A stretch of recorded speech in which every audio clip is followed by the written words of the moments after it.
I say we can all agree that competition law isn't supposed to protect an industry's dominant player. Correct. In light of that, I find it curious that the FTC is taking action to protect Sony, which has 68% of the global market for high-end video gaming consoles. What you watching, little bro? Caught you in 20K HDR 1200 FPS Super Nintendo iOS 49 Blu-ray Ultraviolet Radiation 1080p PlayStation 5.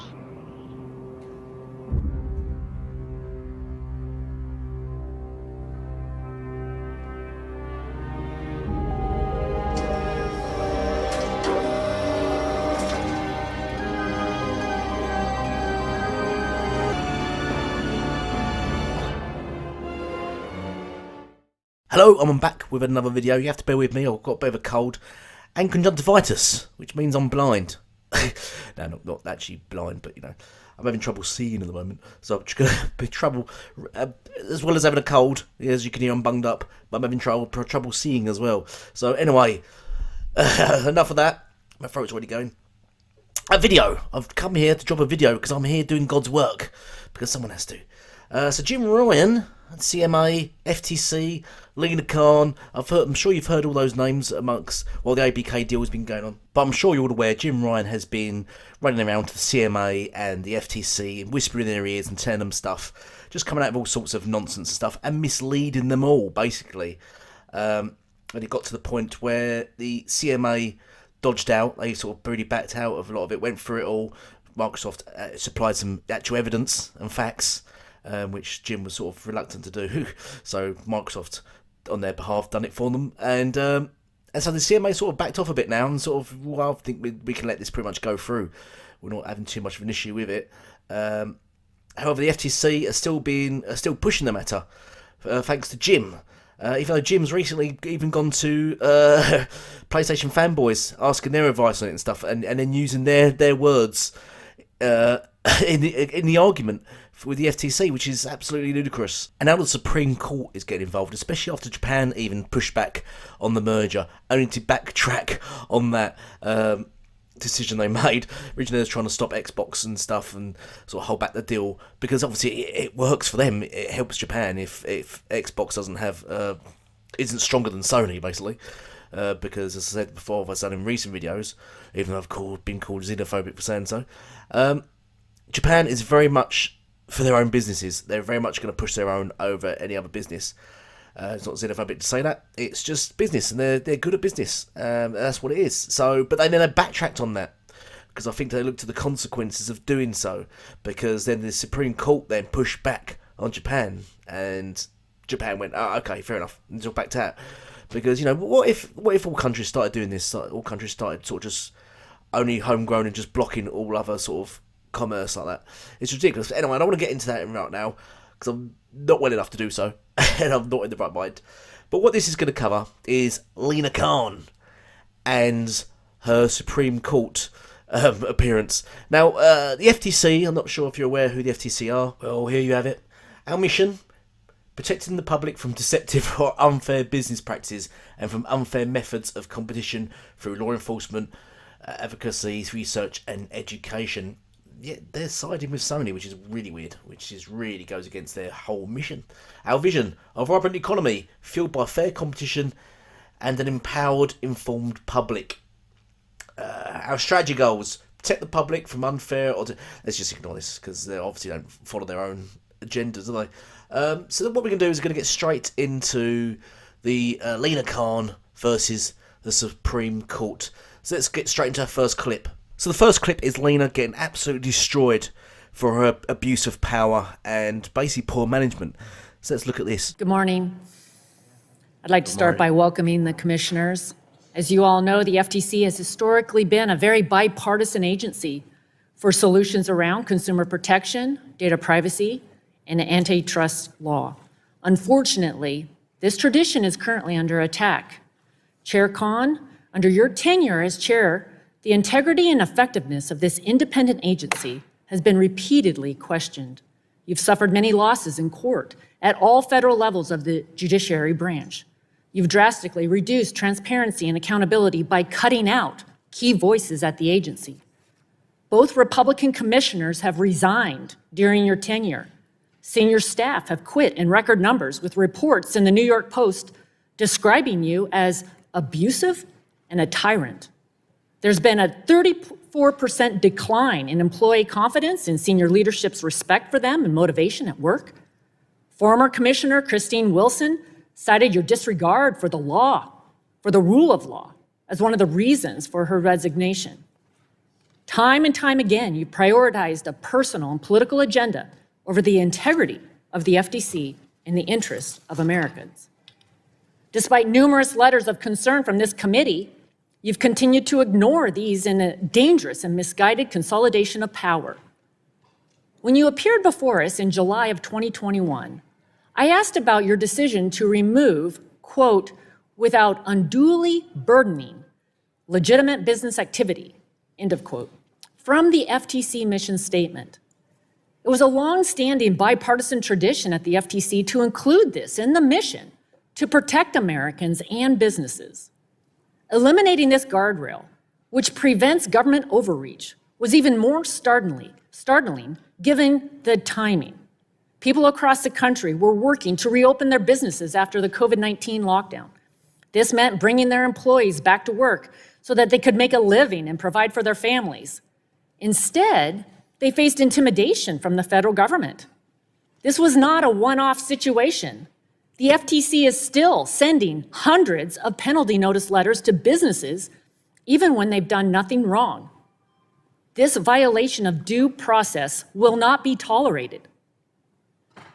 Regarding the FTC's budget request, the concerns raised by current and former employees at your agency do not reassure us that you'll put the American people first. Leadership matters. Before I even entertain any additional funds or authority for the FTC, first you need to convince us that the mission of protecting Americans isn't taking a back seat to the Biden administration's radical agenda.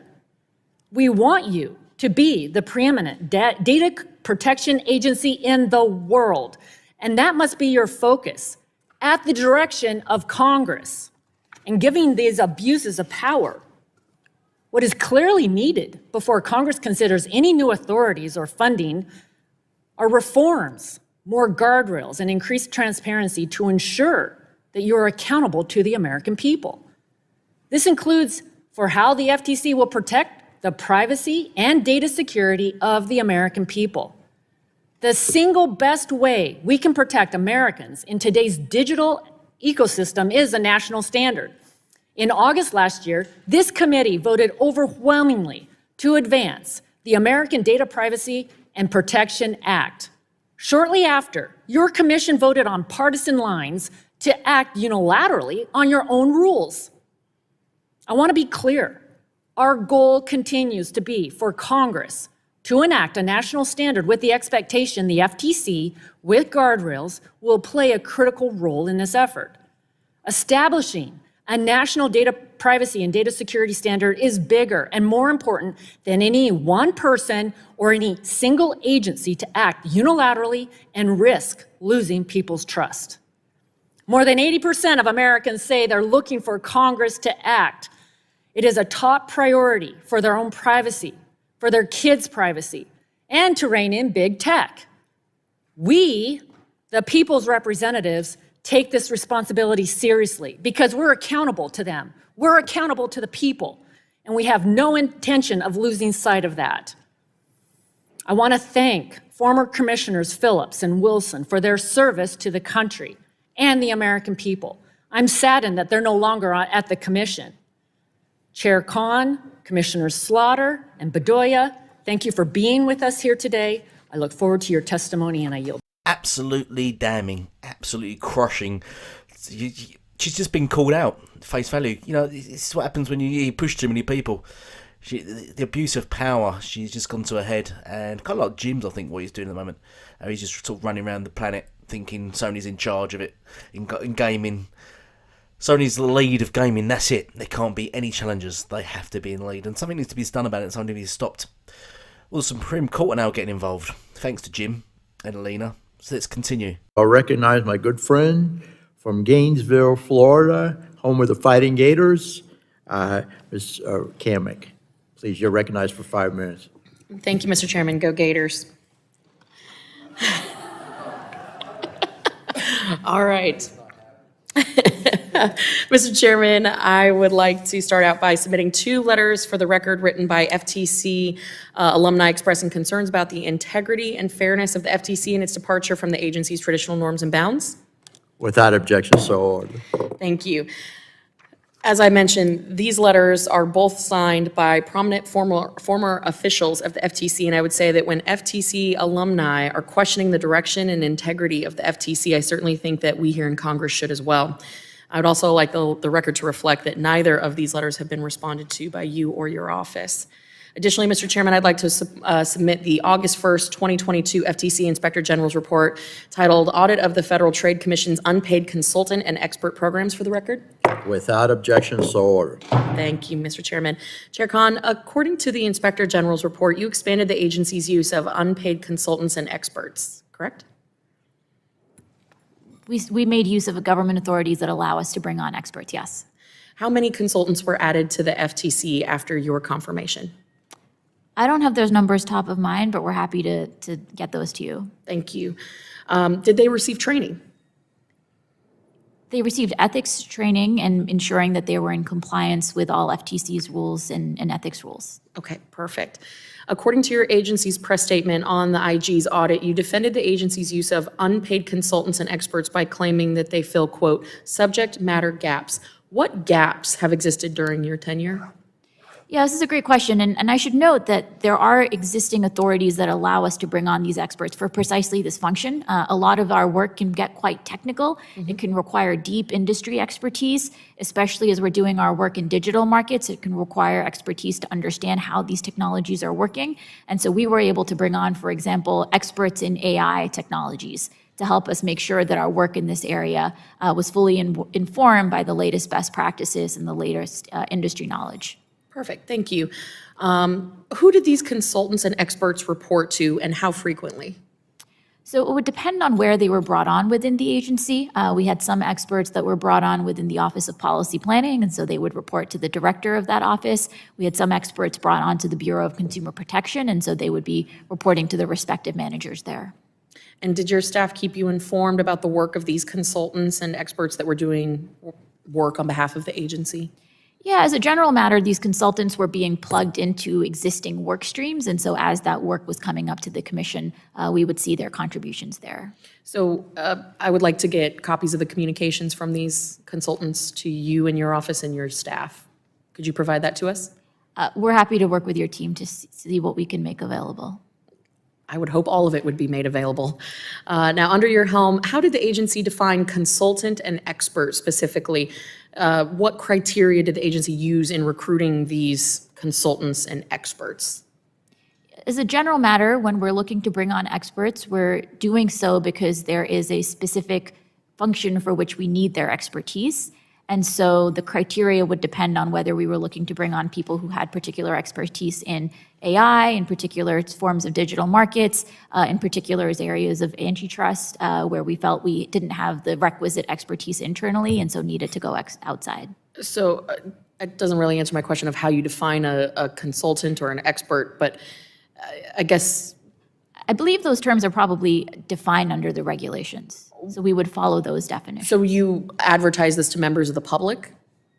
As a general matter, we have the authority to identify specific experts that we want to bring on board. There are So no that's no. requirements. There are no requirements under the regulations. You did not publicly advertise these unpaid consultant positions to the public? Correct. You did not, okay. Why? We followed the underlying regulations that permit government agencies to bring on outside experts and consultants. Given that the function for which we're doing this is to fill specific niche needs, we thought it would be most efficient to actually identify directly the people we needed.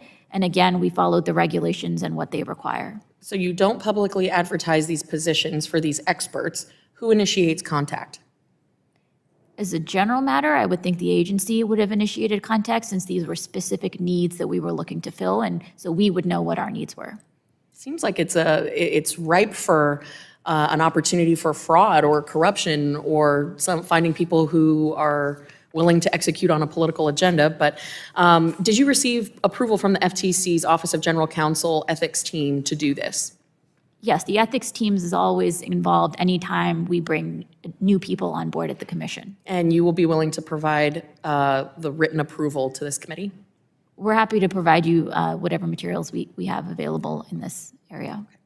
My time has expired, Mr. Chairman. Thank you, Chair Khan, for being here. Gentlelady yields back. Lina, clearly under fire here. Her lot is being questioned.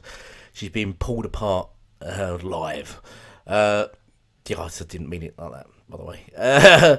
But but they continue. They continue the onslaught of questioning her management and her ability and her skills and her team and her agenda, which doesn't seem to go with what the agenda of the FTC is meant to be under the government rules. Cooperation with the European Union's implementation of the deeply problematic DMA. I ask unanimous consent to enter that in the record. Yes, without objection. So We cannot allow foreign jurisdictions to harm U.S. companies under the guise of competition policy. But in an interview you gave back in 2021, you stated, I think it's no doubt the U.S. has been behind the curve, especially with regards to the European Commission.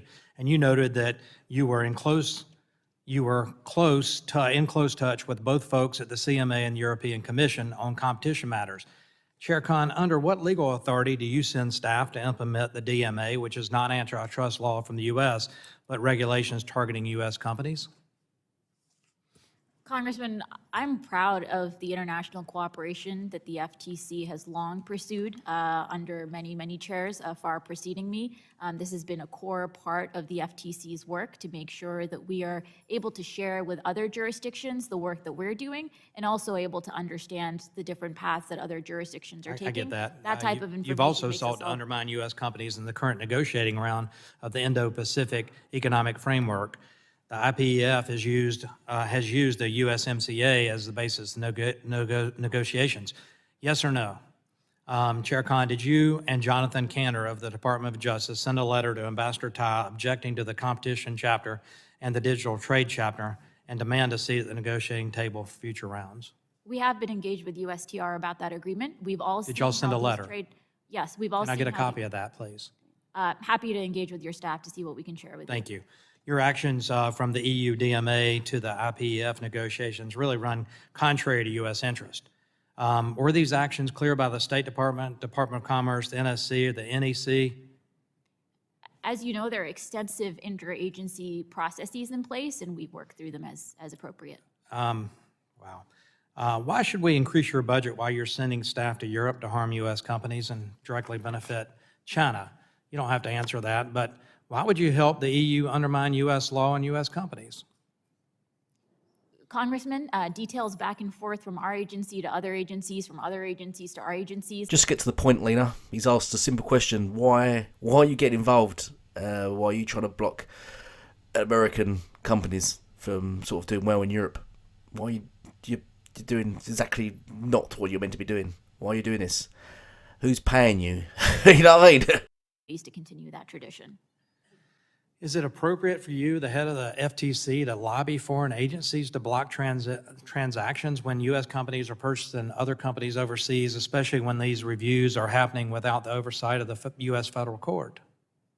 Congressman, we make our own independent judgments with regards to our own enforcement authorities. We have some information sharing agreements in place with other jurisdictions, but as it concerns our enforcement actions, we use our independent judgment and look at the facts as applied, look at the law as applied to the facts before us. Well, these policies are problematic, and I think what it's going to do is hurt U.S. companies from operating in Europe, from consolidating operations, and it will be to the benefit of Chinese companies, such as Alibaba, could enter European markets when Amazon or companies like that are kicked out. So, Chair Khan, will you assure me the FTC will not urge Europe, the UK, China, or other foreign jurisdictions to block transactions or encourage those jurisdictions to extract any remedies for competition from U.S. companies? Congressman, again, we make our own independent assessments with regards to how the U.S. law applies to the facts before us. We have some information sharing agreements in place, but every jurisdiction makes its own determinations using its independent judgment. So you're not cooperating with the Europeans on blocking U.S. companies operating in Europe through the DMA or the CMA with regard to the UK? Again, we have information sharing agreements in place, but each jurisdiction has to follow the laws of that country, and that's what each country. With the encouragement of the U.S. or the disapproval of the U.S.? Again, there are many examples in which these jurisdictions are coming to different examples. I think it's good government for us to be sharing information and cooperating to get to consistent outcomes where possible. And again, these types of international processes have been in place at the FTC for a long time. We have a stellar Office of International Affairs that is widely respected around the world, in part because of the leadership that we have been able to show both on the antitrust front as well as consumer protection. Thank you, and I look forward to you delivering that letter. Thank you. I think we all look forward to her delivering that letter. I'd love to read it. No doubt we will when it comes out. No doubt it'll be posted on Twitter. But let's look more into the Microsoft Sony sort of arguments. Let's go into some of the clips on that. Commission's record in competition cases in recent years, we could conclude that the record is neither effective nor efficient. And that may be largely due to the Commission's advancing of novel legal theories as opposed to enforcing conduct that is violative of current law. Former Commissioner Wilson referenced this as defiance of legal precedent. The Commission recently abandoned an effort to prevent Meta from purchasing a fitness startup after losing in district court on an actual potential competition claim, a theory that was entertained by the district court but rejected on the facts. The Commission lost a suit before the ALJ to reverse the acquisition of Grail by Illumina, the first decision since the Commission dropped its support of the 2020 vertical merger guidelines, which acknowledged that vertical mergers generally create efficiencies. Undeterred, the Commission ordered Illumina to divest Grail this month. I fear this may also be the case with Microsoft Activision, but we'll get to that in a second. The motive is clear. The Commission's goal is to advance its novel legal theories. Winning cases seems to be secondary, but you still have to win cases. Referring to the Commission's recent record, former Commissioner Kovacek simply said, ultimately, you need litigated victories. And this perceived budgetary inefficiency and advancement of policy goals isn't limited to litigation. After the last US-EU joint tech compliance dialogue, the Commission announced it would send personnel to assist with the implementation of the Digital Markets Act, an EU-passed law that is in conflict with US competition law. So I'm left to wonder, as someone who co-sponsored a bill to increase merger filing fees to support the Commission's enforcement efforts, why should Congress grant such a substantial budget increase to the Commission? With regards to Sony, and Sony controls about 2/3 of the global gaming market and has vocally opposed Microsoft's acquisition of Activision. The FTC's position aligns with Sony, the dominant market leader, despite Xbox's position as the third place gaming console manufacturer with a near non-existent mobile gaming market share and multiple public comments to ensure that Call of Duty is open to competitor consoles. While the FTC complaint mentions that Microsoft competes with independent studios to offer games like Call of Duty, this is really another challenge of a vertical merger. I previously mentioned the FTC's administration court loss in the Grail Illumina, but the DOJ's failure to block the vertical merger between United Health, Health Change Healthcare is also informative. I understand that the Commission may be limited in what they can say regarding ongoing litigation. Without speaking to the facts of that matter, Chairwoman Khan, do you agree with the statement that antitrust laws exist to protect consumers, not individual competitors? Thanks, Congressman. We follow the competition laws as written by Congress. The Sherman Act says, restraints of trade or practices that undermine competition are illegal. We also look closely at Section 5 of the FTC Act, which prohibits unfair methods of competition. So we are fully committed to following the text of the statutes. And you have previously stated that reforming FTC merger policies should be more deeply rooted in the text of our statutes and bringing antitrust more squarely within the rule of law. Yet the FTC now demands decade-long prior approval provisions in consent orders in merger matters. Former Commissioners Phillips and Wilson have called this policy an end run around the Hart-Scott-Rodino pre-merger notification framework that Congress established in 1976. What is the specific statutory text that grant FTC authority you claim? So these prior approvals are obtained in settlements with parties when we're taking action. She never really answers any of the questions. She's very good at deflecting. She's a very good politician indeed. She doesn't really address anything they really say. She just sort of repeats the same thing. Yeah, we'll look into that, or we'll supply that, or yeah, we do. This is our job. We do this and this and this. But you're not following any of it through. That's the whole point of this. That's why it's gone to the Supreme Court. You're not actually doing your job properly. You can say the FTC is meant to stand for this, but it's not. You're not doing any of that.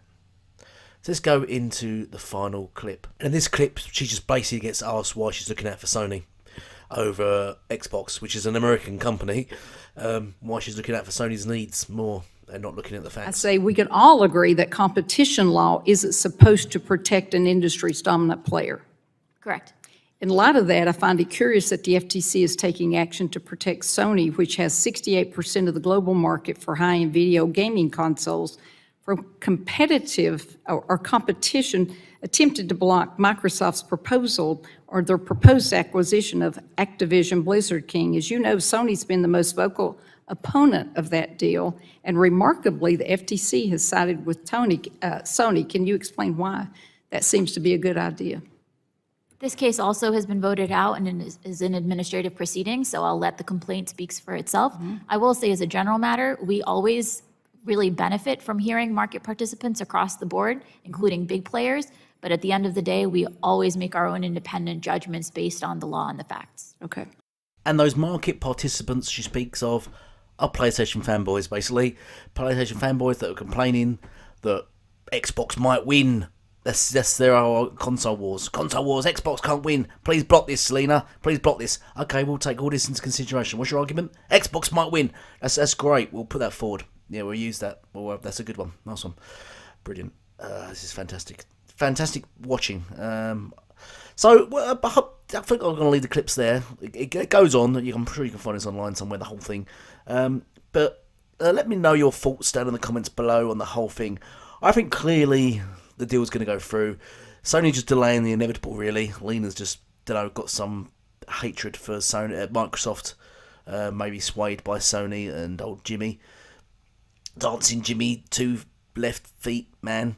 I don't know what I'm going with that. But please put in the comments down below. Please sub, share, and like, and share this out. People need to know the truth. People need to know the facts. And it's really important that people need to know what's going on with all this, because there's loads of speculation and nonsense going on right now. So put it down in the comments below what your thoughts are on it as well. Love to hear that. Drop a like, share, and hopefully speak from you soon. And we can all be sure of one thing. And I'm going to see you out with this. Goodbye.